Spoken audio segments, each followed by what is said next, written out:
Tonight, multiple rescues across the state, with evacuation centres being set up, flooding rain forcing residents from their homes. I'm Jessica Van Vonderen. This is ABC News, Queensland.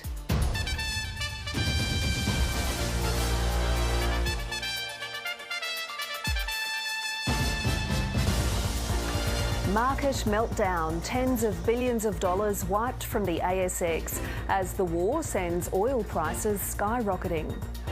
The fate of Iran's women's soccer team in limbo as supporters call for asylum. 3 teens reunited with the crew who rescued them after being stranded in the far north. And the flood emergency continues as the tropical low causes havoc days after making landfall.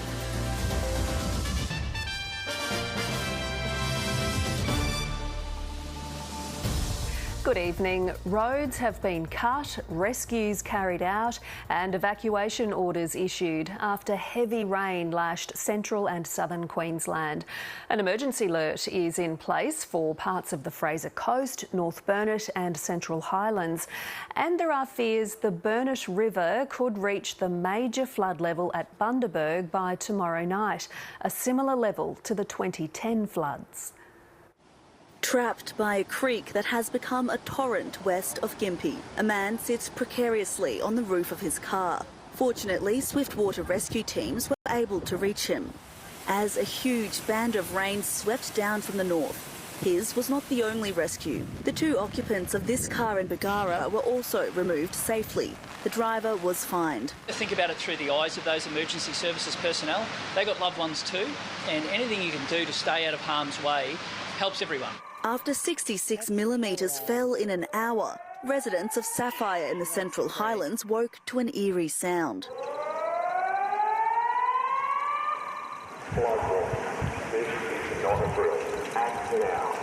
As another creek threatened to break its banks.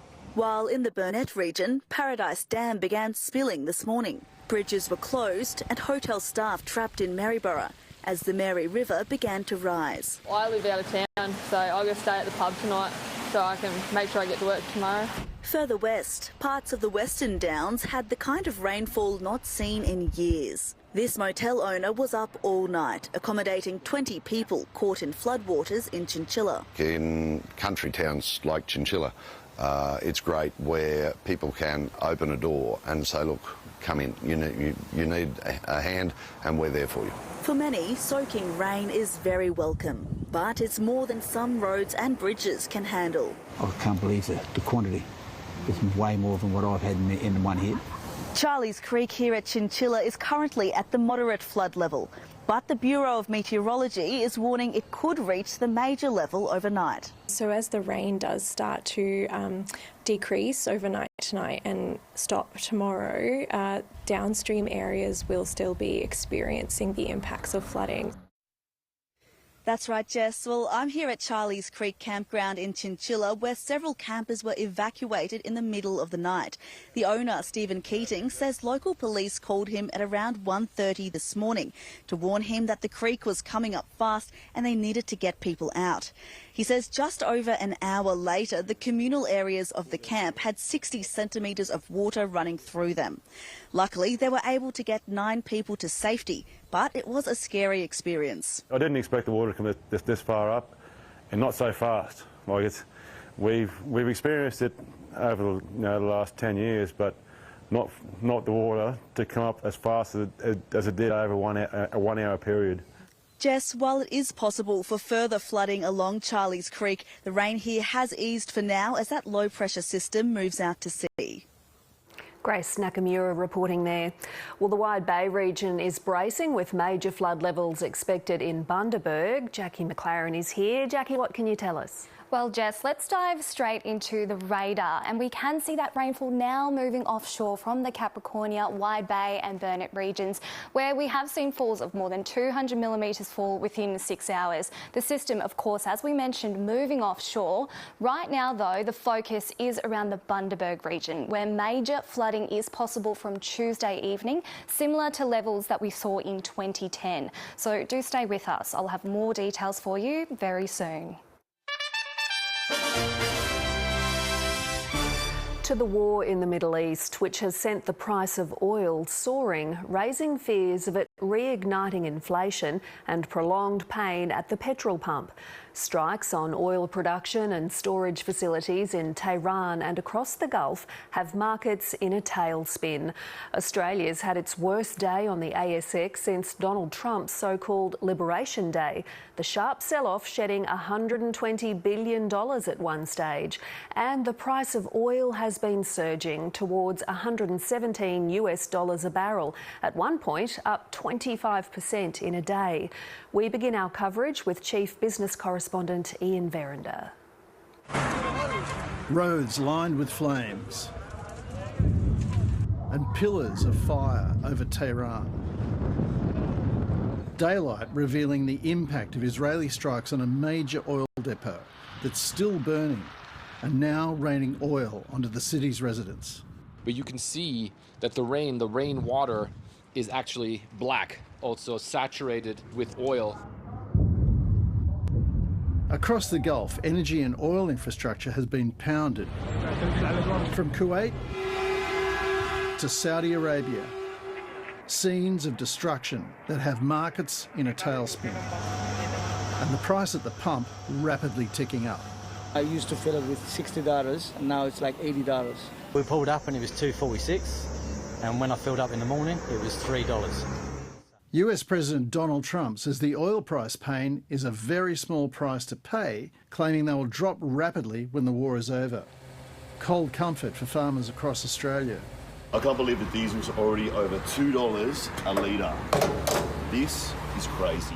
The national average for diesel is now $2.21 a litre, and around the country, petrol now ranges from just under $2 a litre on average to $2.17.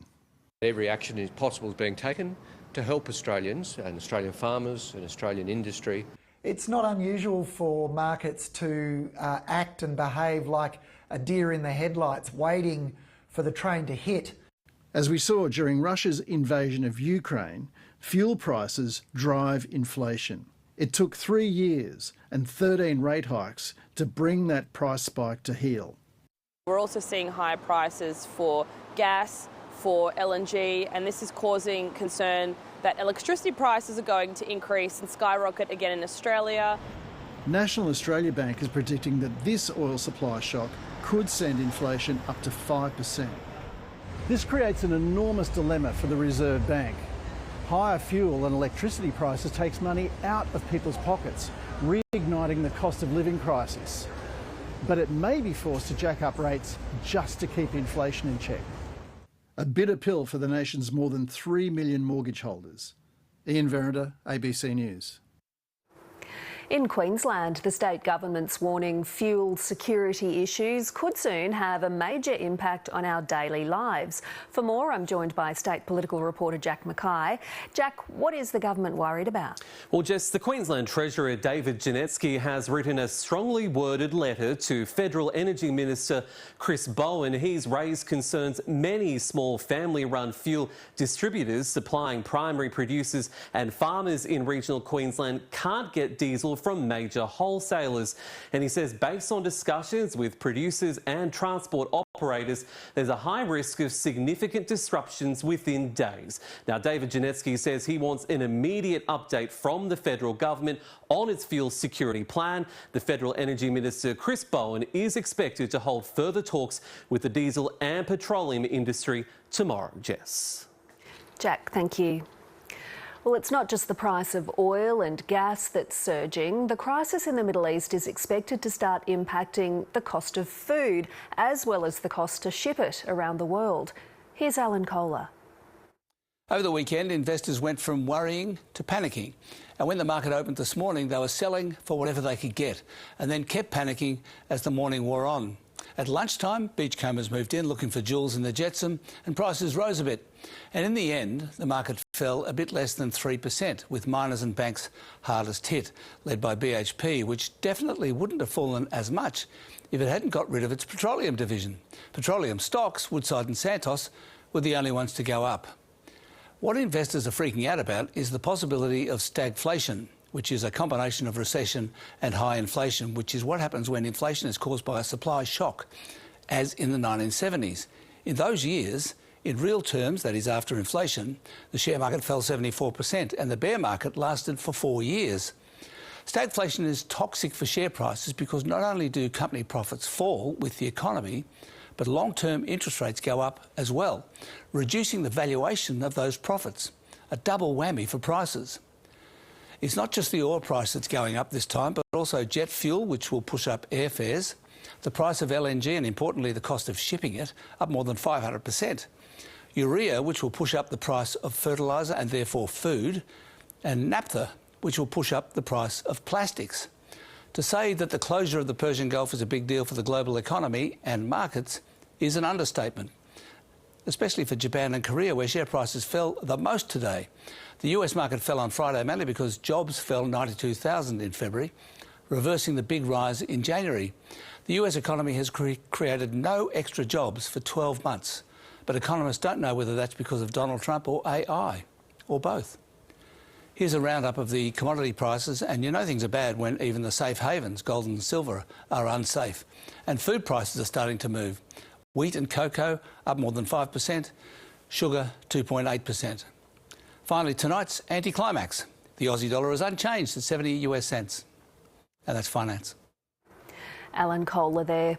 Well, there are concerns the war could run longer, with the regime selecting a hardliner as the nation's new supreme leader.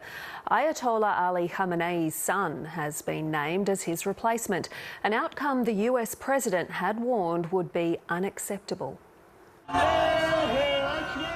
Celebrations on the streets of Tehran. Supporters of the Iranian regime heralding the appointment of a new supreme leader. More than a week after Ayatollah Ali Khamenei was assassinated, his son Mojtaba Khamenei has been chosen as his successor. The 56-year-old hardliner is expected to carry on his father's legacy. Thank God someone became the leader who we are confident will avenge the blood of his father and will not compromise with America. That sentiment not echoed everywhere. Death to Mojtaba, people in Tehran can be heard yelling in this video. The announcement was made as the Iranian capital was still dealing with the fallout from Israeli strikes on oil facilities. Authorities warning residents of thick polluted air and acidic rain. One woman sent the ABC this voice note. Tehran has taken so much smoke that we can't properly see anywhere. The attacks have been this intense. Another Iranian telling the ABC over text message, the air has grown heavy. Cars and houses are covered with soot. It feels as if black rain is falling from the sky. Gulf states continue to bear the brunt of Iran's response. The United Arab Emirates releasing footage of its air defences downing Iranian drones. Target destroyed. As leaders across the region sharpened their public criticism. We deeply regret the unprecedented and unjustifiable attacks perpetrated by Iran. We never expected this to come to us from our neighbours. It is a big sense of betrayal. Iran has also fired barrages of missiles at Israel. Most were intercepted, but one hit a residential street in Tel Aviv. To the north, the Israeli military is intensifying its attacks on Lebanon, hitting a hotel in the heart of Beirut and killing members of Iran's Revolutionary Guard. I tell you that there is no safe place for the Iranian branches of evil anywhere in the Middle East. The death toll from Israeli attacks across Lebanon is climbing towards 400, including more than 80 children. The conflict prompting tens of thousands of Syrians who'd been living in the country to flee. We don't have a house, nothing at all. We're going without knowing where we'll stay. Uncertainty on the other side of the border, preferable to the danger they're leaving behind. And Matthew Doran is in Jerusalem for us tonight. Matthew, Donald Trump has previously warned that any new Supreme Leader wouldn't last long without his approval. Have we heard from the US President? Jess, good evening. We have heard through Fox News that he's reportedly not happy with the appointment of Mojtaba Khamenei.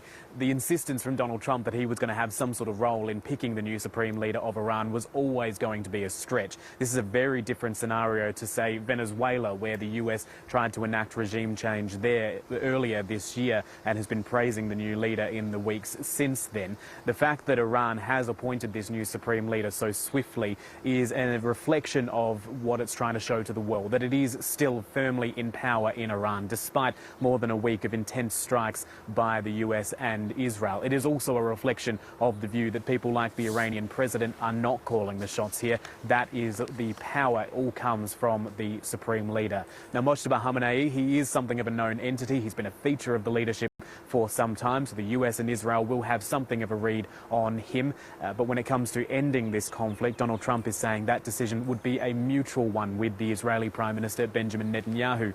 And the Israeli government says any decision or any successor for Ali Khamenei is going to be a target in and of himself, which suggests that this conflict has a long way to run. Jess.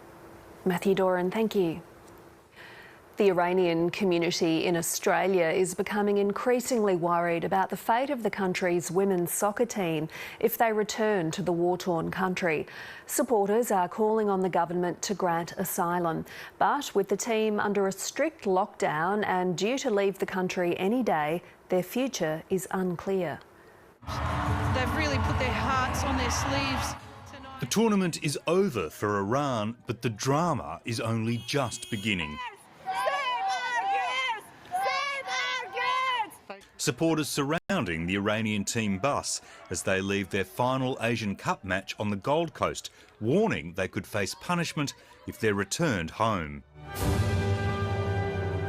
The fears arose after this moment. What's being viewed as a silent protest when players refused to sing the national anthem in their opening match. The reaction from the regime was scathing. Traitors during wartime should be dealt with severely, this state media presenter said.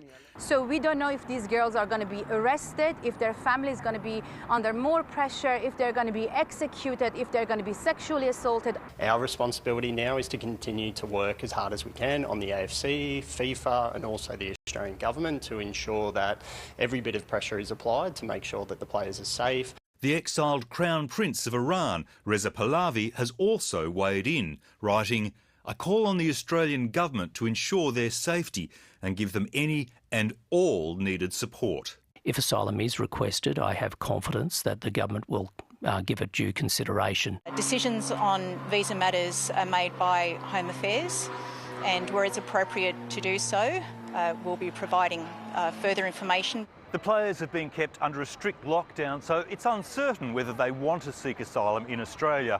In any case, they're in an invidious position. If they do seek asylum, there are fears their families in Iran could be persecuted. If they return, they could be persecuted. Even the question of how they'd go back to Iran is uncertain, except that it would involve a long and dangerous overland journey. With the players due to leave the country any day, the future for Iran's women's soccer team is desperate and uncertain. David Mark, ABC News. In Scotland, a huge blaze has engulfed a building at Glasgow Central Station, causing it to partially collapse. The fire started at a vape shop, with flames spreading to Scotland's busiest station. Dozens of train services have been cancelled, and the historic station remains closed until further notice. Back home, a group of teenagers who became stranded in flash flooding at Barron Falls earlier this year have been reunited with the rescuers who brought them to safety. The 16-year-olds say they're lucky to be alive after what started as a camping trip turned into one of the most terrifying nights of their lives. Smiles all round with the rescuers after first meeting during a crisis. That's it there. Can you see the entrance? A river adventure that took a dangerous turn when Rayon Namba, Jacob Tate and Amber Kukulis set out to camp near Barron Falls in far north Queensland on Valentine's Day. Oh, It's getting fast. Within minutes, flash flooding caught the group off guard. Guys, it's getting even worse. It's been like 10 seconds. The power of the falls intensified. It's become so much stronger than now. There's actual mist and wind pushing into my face from the waterfall. Then a close call. Literally almost just died. Like, we had to cross that and I almost got swept away with Rion. The teenagers were in deep water. We're in for a really long night. There's 3 of us and we're stranded currently at the Barron Gorge. These rescuers soon arrived. Look at that. Look at the bright light over there. Holy, it's the helicopter, surely. Today, a month later, the teenagers properly met their heroes. I'll always be exploring, but I'll definitely have to be a lot more cautious now because that was really close. You know, we owe them our lives, really. They did well to call AAA. They gave some pretty good information when they did. That light source certainly helped. The boys even writing a letter to the pilot who rescued them. A frightening night with a much happier ending. Roseanne Maloney, ABC News, Cairns. To sport, the Matildas say they're frustrated with their performance in their final Women's Asian Cup group game, which has forced them to travel back to Perth for the knockout stage. Their 3-3 draw with South Korea in Sydney last night means they finished second in their group and will face either China or North Korea in the quarterfinals.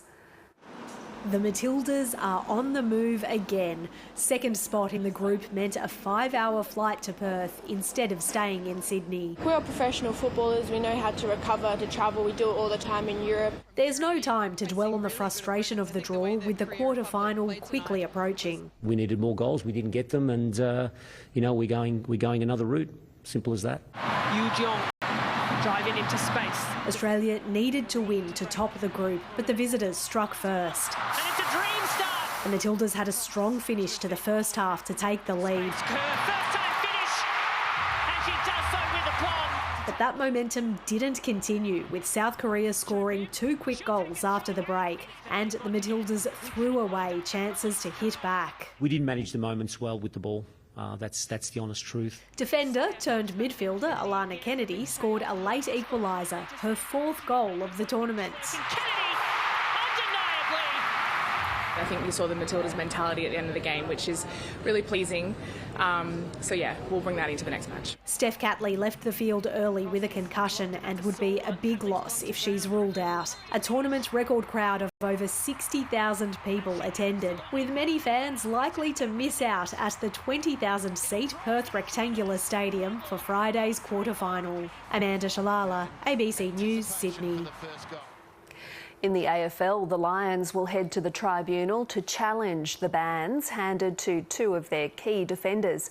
Co-captain Harris Andrews was given a 3-match suspension for striking in the club's 5-point loss to the Western Bulldogs, while Darcy Gardner could miss Saturday's clash with Sydney after being charged for this incident. The club will contest both sanctions. Midfielder Zach Bailey was also handed a 1-match suspension for striking, which Brisbane has accepted. In the NRL, the Brisbane Broncos are licking their wounds after their heavy first-round loss to the Panthers. They were thrashed 26-0 at Lang Park on Friday night and need to regroup before taking on Parramatta on Thursday. Star centre Katoni Staggs says they'll review what went wrong, rejecting claims of a premiership hangover. We just didn't play our game and, obviously it is round 1 and we'll get better from it. We'll learn from this game going onwards. But, it's only early days. Rugby League star Zach Lomax has turned his back on the NRL, switching codes to sign a 2-year deal with Super Rugby's Western Force. It comes after Lomax settled his legal dispute with Parramatta, which barred him from returning to the NRL without the Eels' consent before 2028, in the wake of his move to breakaway competition R360. It makes Lomax eligible for the Wallabies at next year's Rugby World Cup and follows extended discussions between Lomax and the Force. He came here with us, spent a few days with us here last year with his partner Kayla. And we continue to work with him and over the last little bit, and he's been really, really engaged. So we're pretty excited about this announcement. Opening ceremony flag bearer Ben Tudhope has won Australia's first medal at the Milano Cortina Winter Paralympics. The 26-year-old from Sydney finished second in the final of his category of the snowboard cross, with Italian Emanuele Peratona winning the gold. The 2022 bronze medalist Tudhope injured his shoulder earlier in the competition. There was a small expectation of medaling here, and so, yeah, to get that dream done and dream come true is absolutely amazing. A West Australian woman who made a move from the city to a farm for love is being celebrated as one of the country's top dog trainers. Courtney Moyer and her Border Collie have shown juggling motherhood, farming and dog training is full of purpose. Gearing up for a day in the yards as national champions. Good girl. I was shell-shocked when I found out that I won Muster Dog Season 4 and I lost for words. The Great Southern WA farmer took out the top spot alongside her Border Collie Blossom, beating 5 other trainers and their pups. And it was just so incredible and yeah, I'm so proud of myself for doing it and stepping out of my comfort zone. After moving from the city to her husband's farm and starting their family, Courtney discovered her passion for dog training. I did find the transition quite difficult, and through that I found working dogs to be my outlet and my hobby and something that would fill my cup and give me a bit of my own identity. For Courtney, being on Muster Dogs wasn't just about testing her dog handling abilities. It was also about shining a spotlight on the isolation that women living in the country can face when they move to a farm. Courtney hopes sharing her story around motherhood will inspire other women to do the same. I stopped doing things for me and caring for myself.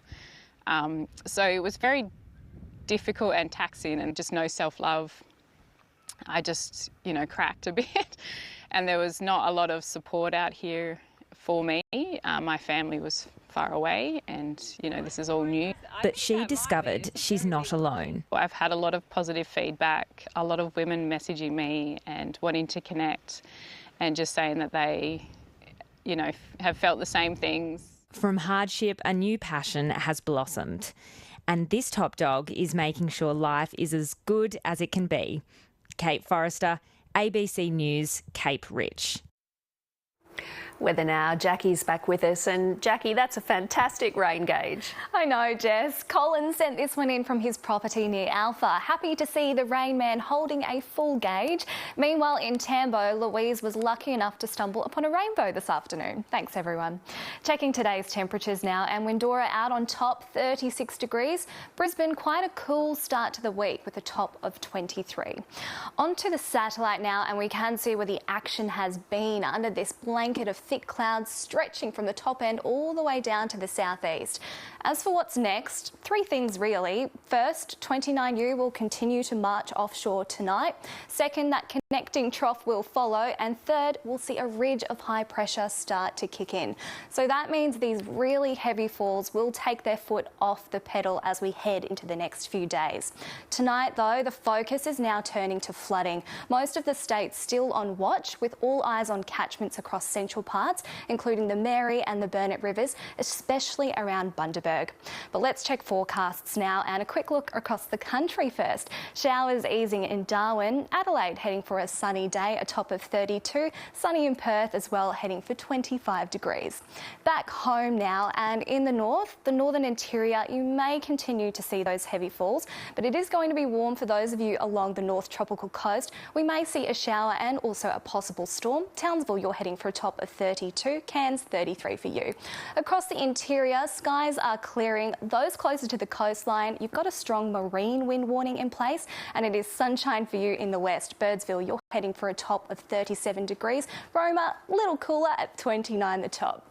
Across the southeast, showers continuing to ease, roughly by the time you're grabbing that morning coffee in particular. A strong marine wind warning stretching along the coastline. Sunshine Coast 29, Gympie a little bit warmer for you with a top of 30 degrees on the way.